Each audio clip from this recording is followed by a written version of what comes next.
Bismillahirrahmanirrahim. Assalamualaikum warahmatullahi wabarakatuh. Saya Anissa Juta Mahalani, NPM 10060101833, akan mempresentasikan dan menjelaskan mengenai hasil pengerjaan UTS Analisis Data Eksplorasi.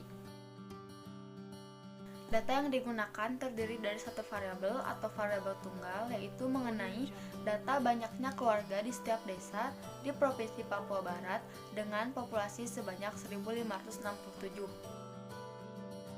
Baik itu histogram, dahan daun maupun box plot digunakan untuk melihat distribusi dari data, melihat sebaran data, ukuran penyebaran dan ukuran pemusatan, melihat adanya data outlier, serta mendeteksi apakah terdapat bimodus atau tidak.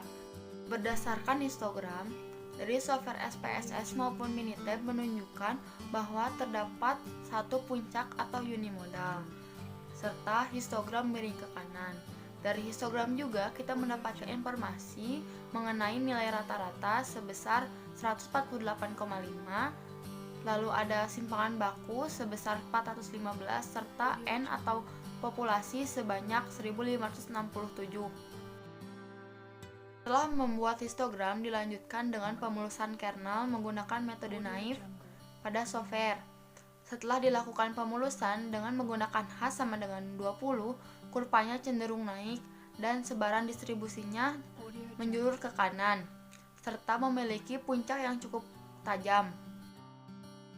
Stem leaf atau diagram dahan daun dapat mengindikasikan apakah sebaran data memiliki outlier atau tidak.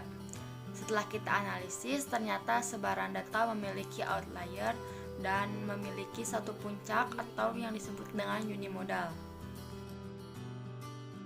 Yang kita ketahui, bimodus adalah dua data yang paling sering muncul atau dua data yang memiliki nilai frekuensi yang paling tinggi.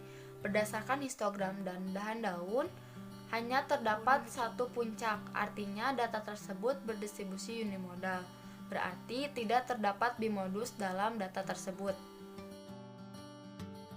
Box plot mengindikasikan terdapat outlier atau tidak.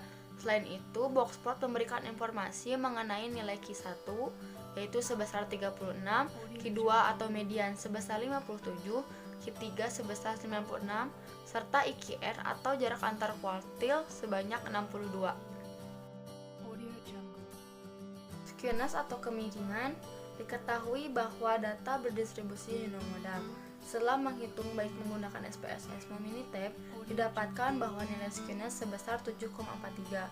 Hal ini menandakan bahwa data tidak simetris.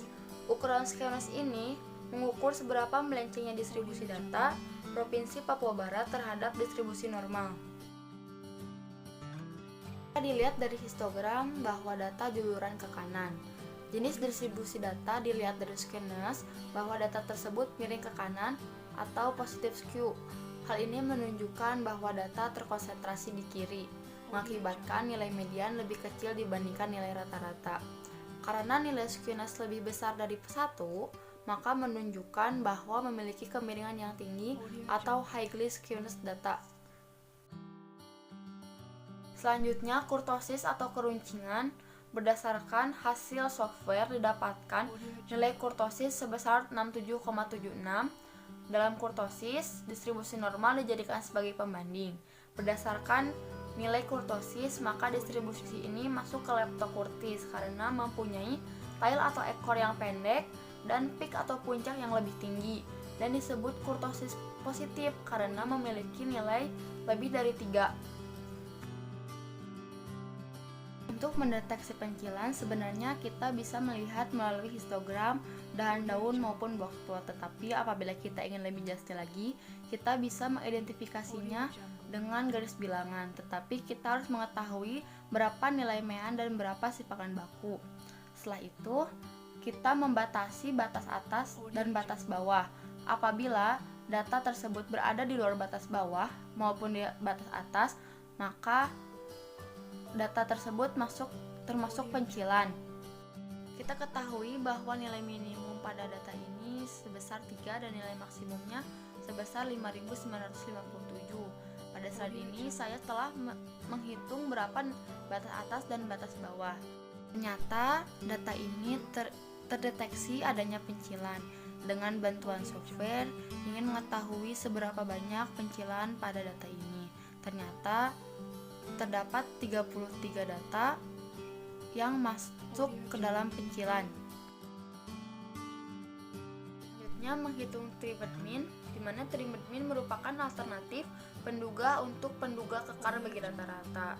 Triggered mean merupakan rata-rata dari data yang ada di bagian tengah data, tepatnya data di 1 min 2 alfa, bagian tengah data dengan alfa di antara 0 hingga 1, di mana maksud dari sintak trim sama dengan 0,05 adalah mengindikasikan bahwa ingin memperoleh rata-rata terpangkas 5%, baik itu di sebelah kiri maupun di sebelah kanan. Dengan menggunakan software didapatkan nilai trade mean dengan alfa sama dengan 0,05 sebesar 78,7. Selanjutnya, Win-Sorais mean merupakan alternatif penduga untuk penduga kekar rata-rata. Nilai ini diperoleh dengan menghitung rata-rata setelah melakukan penggantian nilai terhadap amatan-amatan terbesar dan terkecil. Hasil dari software menunjukkan bahwa nilai Win-Sorais mean dengan alfa sama dengan 0,05 adalah sebesar 93,25. Median Absolute Deviance atau MAD merupakan alternatif penduga untuk penduga kekar bagi simpangan baku. Nilai MAD dari suatu gugus data diperoleh menggunakan function MAD atau MAD di RStudio. Diperoleh nilai median Absolute Deviance sebesar 40,03. Guinness Mean Difference merupakan alternatif penduga untuk penduga kekar bagi simpangan baku. Semakin besar nilai Guinness Mean Difference mengindikasikan bahwa antar amatan memiliki nilai yang semakin berbeda atau heterogen. Dengan software didapatkan nilai Guinness Mean Difference sebesar 198,21. Berikut merupakan Kiki plot normal yang didapatkan dari software SPSS. Lalu ada uji kenormalan Kolmogorov Smirnov dengan hipotesis H1 data tidak berdistribusi normal menggunakan alfa sama dengan 0,05%, didapatkan p-value dari software sebesar 0. Maka kesimpulannya H0 ditolak karena p-value lebih kecil dibandingkan dengan alfa. Artinya data tidak berdistribusi normal pada taraf nyata 5%. Sekian presentasi dan penjelasan mengenai hasil pengerjaan UTS Analisis Data Eksplorasi. Wassalamualaikum warahmatullahi wabarakatuh.